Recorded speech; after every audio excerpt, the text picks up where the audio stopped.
Purify na yung gold, pati yung mid. Legends! So wala nang mobility spell with the flicker. Oh, tsaka ano dito, para pwede niya salubungin ng arrow. Yes. Yung naka-ejector na jawhead.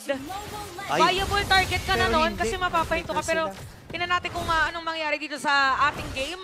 So paunahan na naman to ng mga junglers. James Banks versus Zaida. Grabe, hindi pa rin ako makapaniwala. At tumamay pa na, pero mapipigilan lang din naman. Parang habulin na pilitan ng flicker out. Pero ejector para ito kay Yawi. Pero si Yawi din ang mapa-first blood.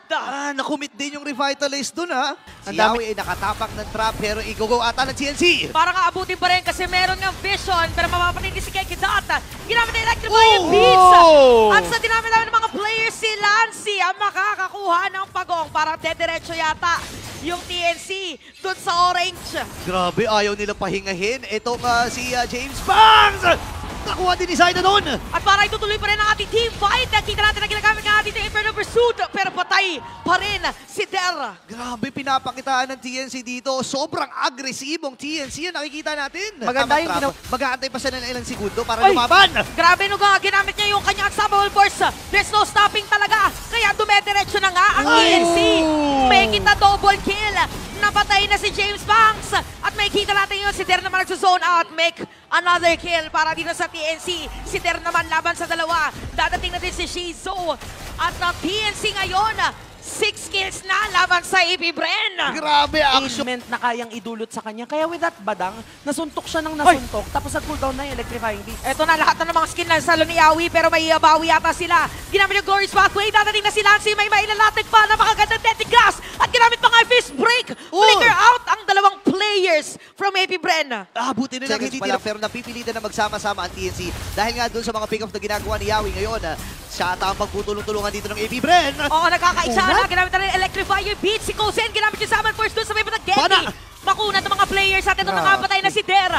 Si Zaida, humahabol na rin. So ngayon, nare-restrict ang movement ng AP Bren. Naku, Tapos dapat hindi ba... iti-terrify ni Lancy. So walang galawan, definitely. Naku, yun nga, speaking of walang galawan, Ayan na. Yawi, pinipigilan ang paggalaw dito ng AP Bren. At makikita natin, grabe naman yung Ayan, Deadly oh! Glass. Tatlo'y napigilan, kaya naman nabaliktad na naman ng TNC. Always rise! Sabi ni Kozen. Grabe, pinapatunayan ni Kozen dito na yung kahabang laro nila, marami talaga silang natutunan. Yun yung sa interview niya kanina eh. And Ayun na. TNC, ito na naman! All over the place. Parang nagmamarathon sa Land of Dawn from mid lane to top lane.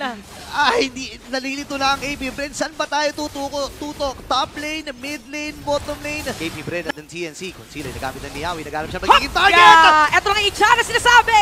Si Der biglang nawala over there. And nag-attack para kay Zaida. Kalahati buhay ng Lord. Merong knock-up at pinipigilan nilang pumasok ngayon ng mga players na AP Bren. Papalagpa. Merong reset na mangyayari. Job skirt. And even the players of AP Ginawa ka Bren ng TNC. ay naka-ready na. Napatay si Yawi. Pero sa may bandang likod, nakakuha naman ang Lord si Zaida. Itutuloy nila to nagamit yung Electrify Beast, pero si James Bond ay makakatakas din. Mabuti na lang inatamaan ng pala itong si Lord JM. Jobskirt and the rest of AP Bren ay kailangan na Nahabol! talaga pero hinahabol pa ni Zaida! Another player from MPL saying hello sa kakarating naman sa MPL. Welcome to the MPL. Yan ang pinakita ni Zaida. Tapos off-cam kill coming from Kozen. Mukha ito na nga yata inaantay for the side of TNC. Walang dedepensa para sa side na ibibigay kundi si Job Skirt. And game 1 will go to TNC Pro Team. Grabing performance ang ipinamala sa TNC. Pinatunayan nila kasi maingay ang social media. Tsamba lang daw, tsamba. Hindi tsamba yun naging laban namin kahapon.